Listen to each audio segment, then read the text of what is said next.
Good afternoon, everybody, and welcome back to the Michelin MX Nationals. Oh, my head's a mess. Right, okay, so this is going to be the big wheel class. The big wheel.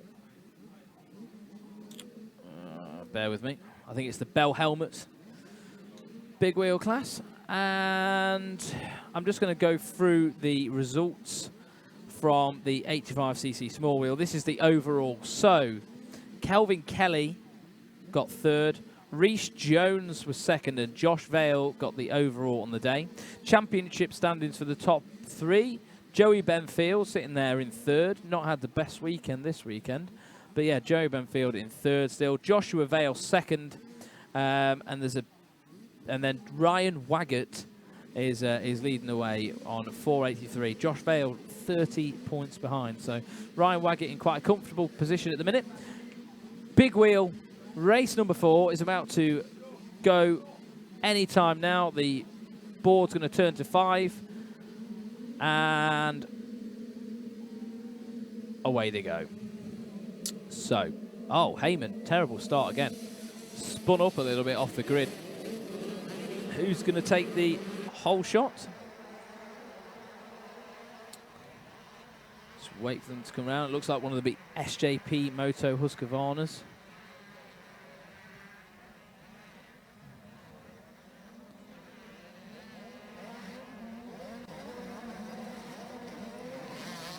So I'm just trying to see where I think Heyman come through already.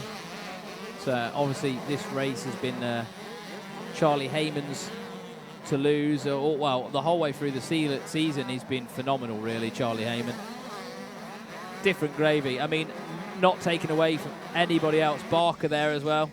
Barker's been really good this weekend at Landrake. So not taking it away from anybody else, but Heyman, you know, he's at the moment in a good stead, you know, and he's been, you know, he's ready for World Championships, and I'm sure we will see something from him in the future, as we will probably some of the other lads. A lot of the time, people don't shine on 85s, and then when they get to the big bikes, things change. So you can't always set somebody's career out from a big wheel, that's for sure. So, just going to get my timing out. Bear with me a second.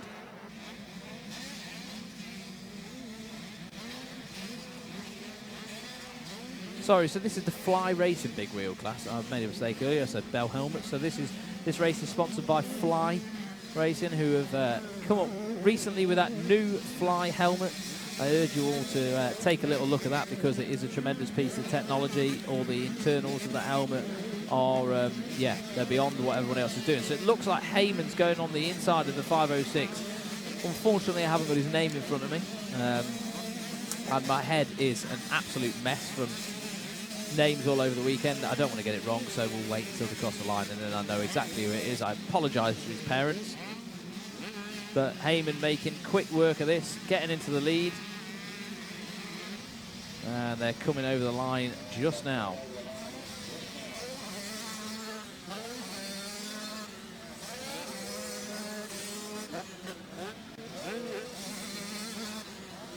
So that was Finley Evans there in second. Sorry about that.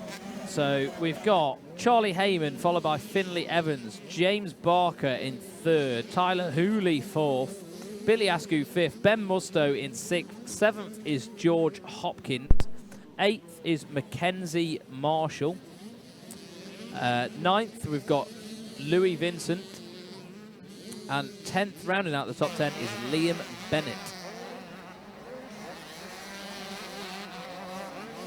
So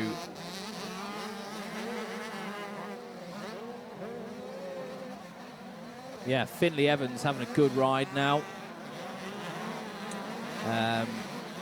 Obviously, you know, looking over the whole championship, Charlie Heyman is the man to beat. But second spot is also, you know, something that these riders are all working for, because I imagine Heyman's probably, you know, disheartened a lot of them. He's leading the championship by quite some margin now. But that's that, you know. That's how the cookie crumbled for this year, and Heyman's on a roll. But Finley Evans looking really good at the minute. Just get my eyes on everything.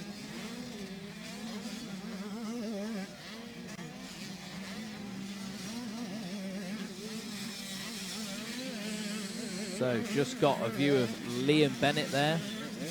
So nice shot on Liam Bennett. Just come up the triple jump back down towards the chicane.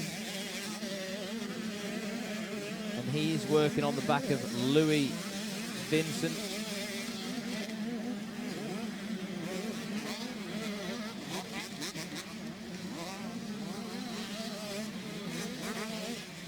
Yeah, Bennett riding really clean at the minute. You know, when you look back, even like in the top 10 of this race and like, you know, in the deep bit of the pack, they are flying. They are absolutely ripping.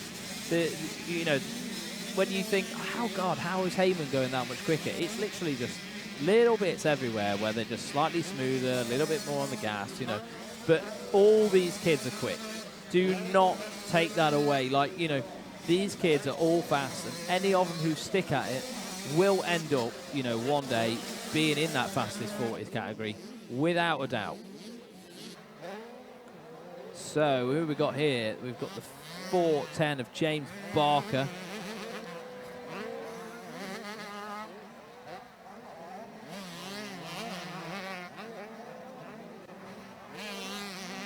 Oh no, sorry, that's 417, just behind Liam Bennett. Cheers, bro. Appreciate that, thank you. So I've just been handed a nice side panel from James Carpenter. And yeah, I'll be putting something up on my Instagram later about how, you know, he wants help and how people can do that. And it's got my company on there and he signed it for me, so I appreciate that. Thanks very much, James. And hopefully you get some more title sponsors throughout the year.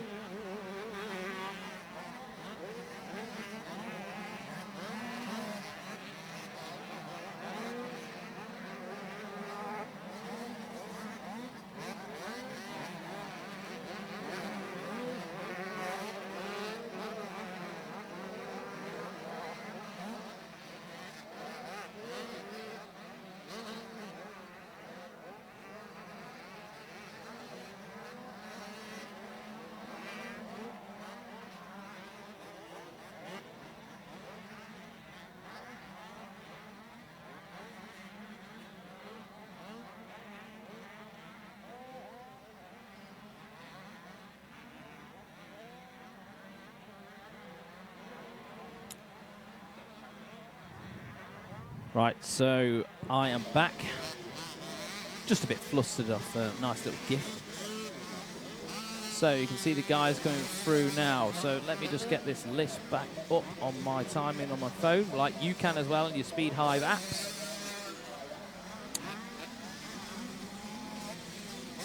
So you can see there Billy Askew and the 163 of Ben Musto having a good old battle there. That was cool. Billy Askew just pulling a tear off as he goes over the jump.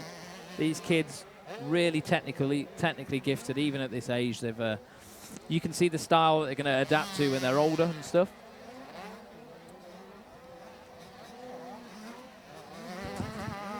Do you want to see something cool? I did see that.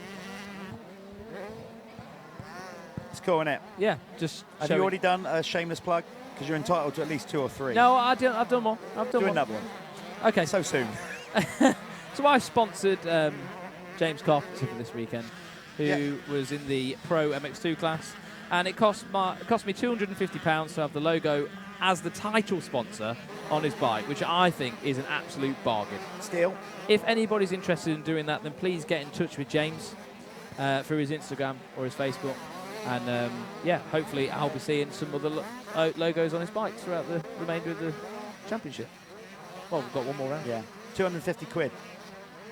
I think, Jamie, if you watch this back, personally, I think Swanee should give you a little bit extra because your podium bonus. But there you go. You know, I've been away. I've been sorting out the results for the podium. Me old mucker. Okay, that's what I've been doing, so we can rattle through that. No surprise on this one, I don't think. I knew, I had a stinking suspicion, let's just say, I'd come back to see Charlie Heyman. Do you reckon? Yeah, I was just saying, like, not to take anything away from the other riders. They're all smoking. They're all on it. Just Heyman's just on that other. He's on the next cuff. But next year there'll be someone else that steps up. Of course there will be. Yeah. Tyler Hooley, quite possibly. Yeah, I would say so. Tyler Hooley, he's got that little. Yeah, he's got it. The other guys, I think, will be moving up. I think Tyler will be staying down, possibly. There he is, though. Heyman still going strong. And Heyman's riding a 125 now. When he's already, practicing. yeah, he's already training on a 125. He's already blindingly quick on it. Whether we'll see him on it at Fat Cat, because I don't know if he's going to, by taking this moto win, if he brings it home, whether that means he's going to wrap up the championship, I don't know. Imagine if he did and was able to stick it to someone else, stick it to Bobby Bruce. Yeah, that'd be cool. At the same time, it's nice to go for a perfect season, I would have thought. Yeah, Cat's 22, isn't it? So he's staying out of all the ruts. He's seen that Bobby Bruce line over there. Look, that is me. Yeah. That's me all over that. As they come round to that triple.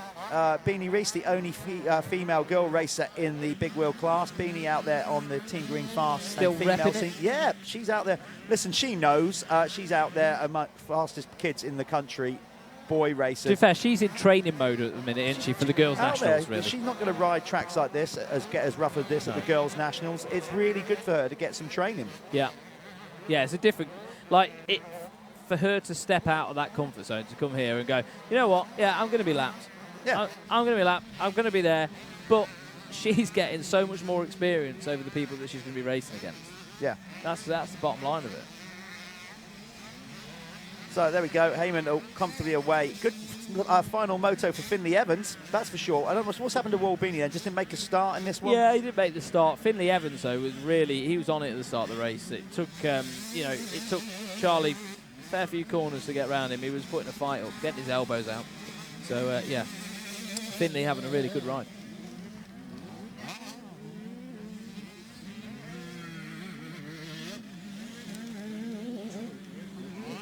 So just had the confirmation from James Carpenter. He's spoken to Paul Grimshaw at PGVM, who is Josh Spinks's backer. And he's going to be on the bike for another round here in a couple of weeks. Not with the MX Nationals, with another series. Good stuff. So yeah, it's working out. Yeah, I like that. These riders they have to start thinking outside of the box.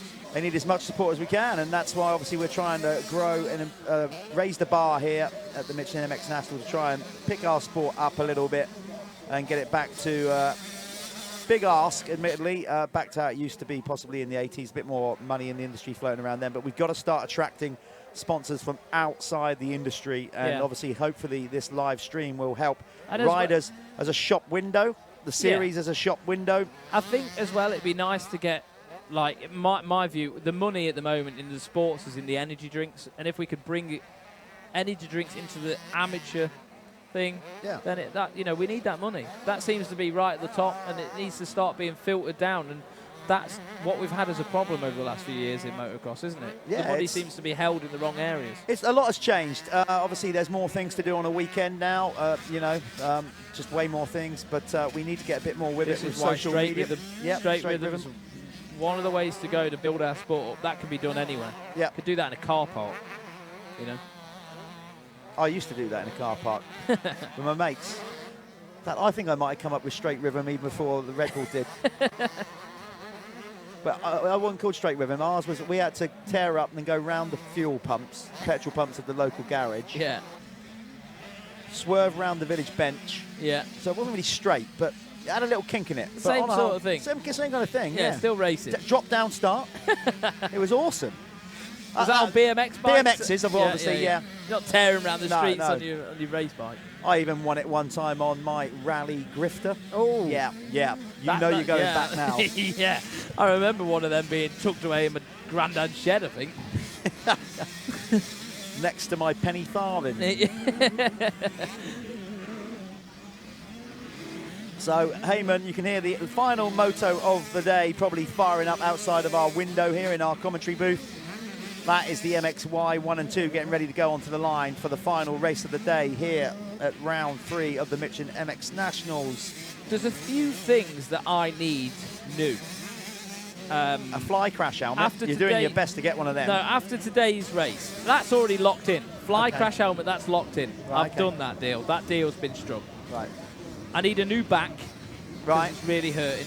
Okay. A new left shoulder. Yeah. And now, just to add to the list, a new voice box.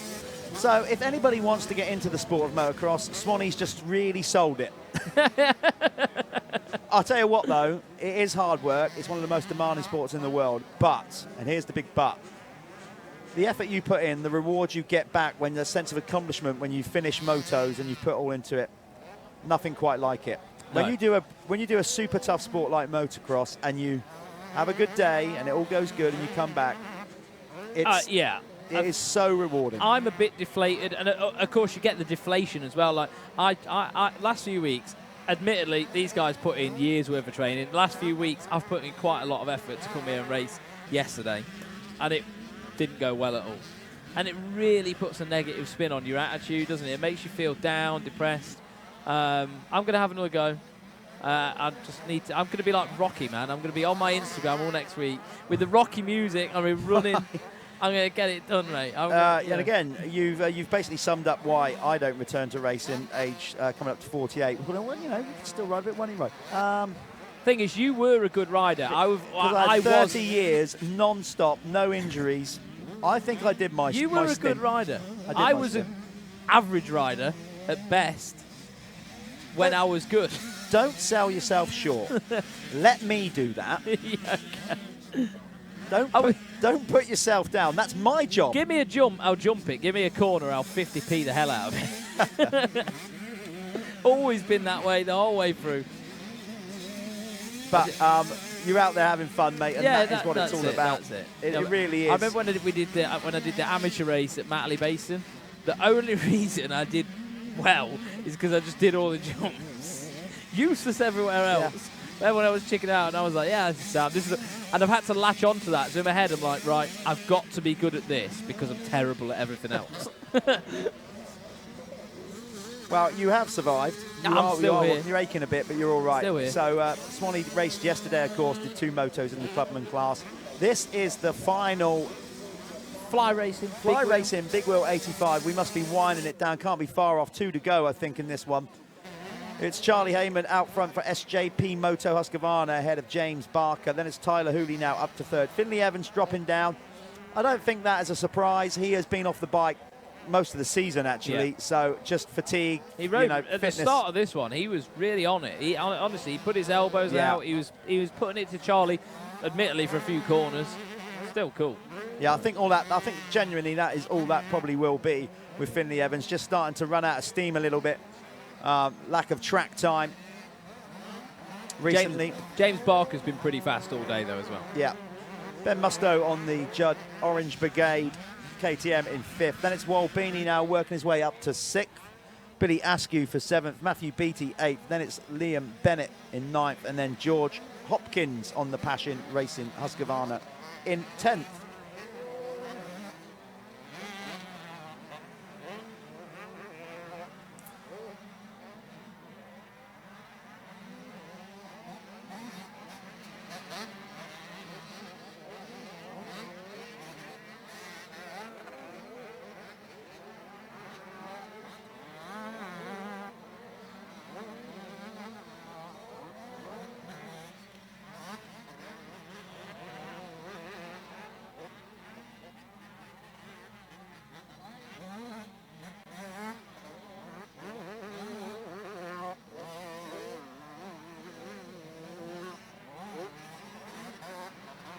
So 2 laps to go.